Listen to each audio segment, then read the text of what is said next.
Tātad par 14. priekšlikumu. Jā, tātad 14. priekšlikums ir atkarībā no izglītības iestādes struktūras, un kā bija 40. pantā rakstīts pirmajā daļā, sadalās Kolēģi, mazliet klusāk.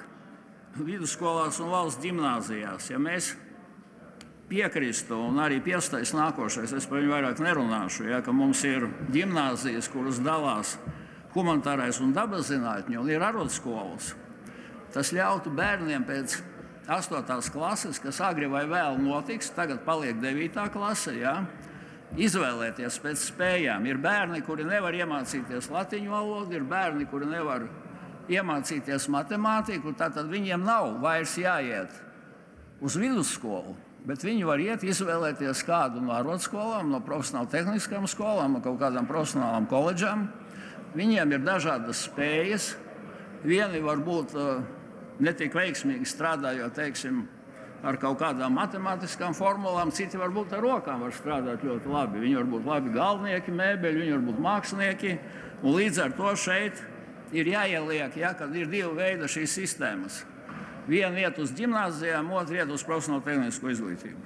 Tā ir Austrijā lielā daļā, tā ir Somijā, un tā bija arī pirms kā Latvijā, kad pēc 34. gada izmaiņām ministru kabineta un sekojušu izglītības likumu strauji pieauga arotskolu skaits, kurš palielinājās dažos gados par vairākiem desmitiem.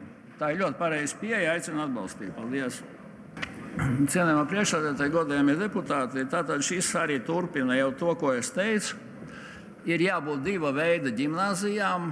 Vienas, kas ir humanitārās, kur bērni specializējas, teiksim, tie, kas grib studēt valodas vai vēsturi.